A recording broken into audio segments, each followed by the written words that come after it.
All right, y'all. 3 ways to do caramels or caramels, as some say. I have a fast, I have a little bit slower, and then I have the old-fashioned caramels.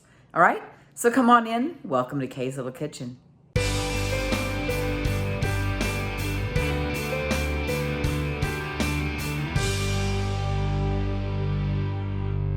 The fast dry method, what you're going to do is you're going to dump your sugar into a pan, put it on medium heat, and you're going to cook your dry sugar until it is amber liquid.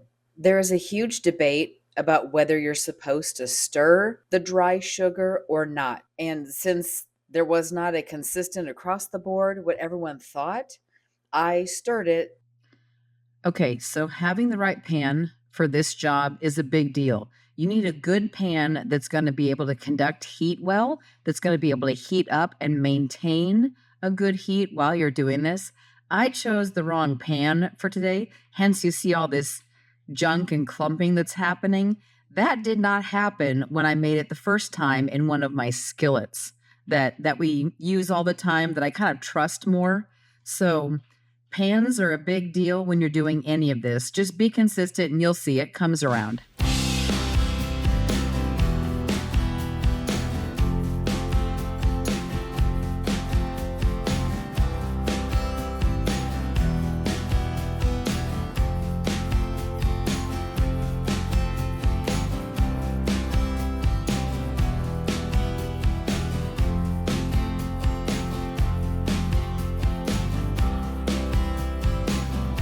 There we go. Nice amber liquid. Everything is melted properly.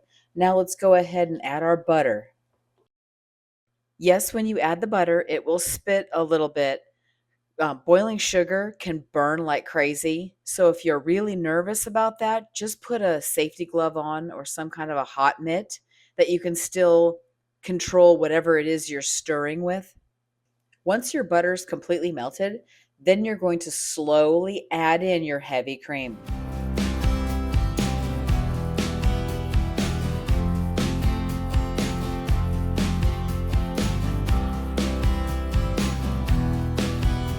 All right, now we're going to use a candy thermometer and we're just going to keep an eye on the temperature of our caramel. And it depends on what you want, what end product, that will determine what temperature you are going to cook your caramel for. For instance, if you want coffee caramel to put in your coffee, look for like 220. If you want a firm, chewable caramel, you're looking for 244. Or look at this chart that I got from my grandmother's cookbook, and it'll give you all of the stages of caramel. Fast and wet is very similar, well, exactly like the first one, except you're going to add water in with your sugar. And again, there's a huge debate about this fast caramel process, to use water, not to use water. So I just showed you both, and you can decide which way you'd like to go.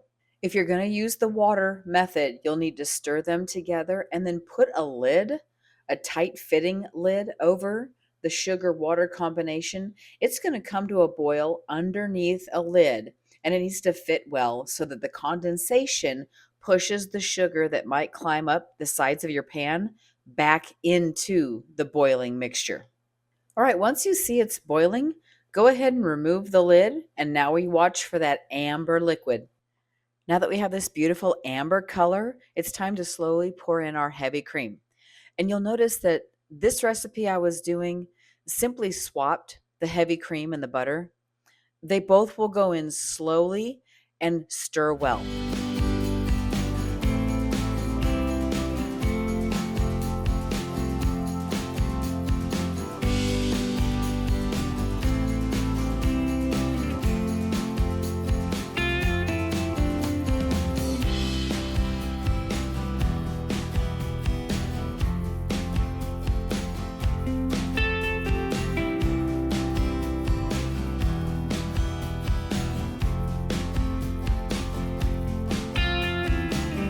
All right, this one's done and it's time to let it cool. Old-fashioned caramel. Now, this is the way I make it 90% of the time.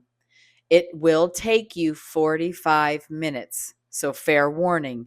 But this is consistent. You don't have to stand over your caramel the entire time, babysitting or stirring or making sure it doesn't burn. This is just a really easy peasy, lazy way of doing it, even though it does take 45 minutes. So, in a nice heavy saucepan with really tall sides, you're going to melt your butter and then add your brown sugar and your corn syrup, your half and half. You're going to stir this over medium heat until it all comes together. Now that we have a rapid boil going, we're going to clip a candy thermometer in there and then leave it on medium heat uncovered for about 45 minutes.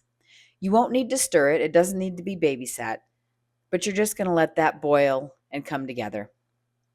It takes 45 minutes to get to the hardball stage, which is what old fashioned caramels were. That's that firm, chewy consistency that you would unwrap. It would be less time if you are looking for a different temperature for your caramel. All right, y'all, now that you have finished your caramel, let it cool and do with it however you want. Again, a 220 is going to give you a nice pourable uh, caramel coffee topping or ice cream topping or something like that. An old fashioned caramel, you're going to want it firm ball. Let it cool on a parchment paper, on a cookie sheet or something, and you'll be able to wrap them and package them however you want to. But anyway, there you go. 3 ways to make caramel. I love caramel. I do this a lot. So if you have any questions, please leave it in the comments below. Again, thanks for stopping by. I'll see you next time.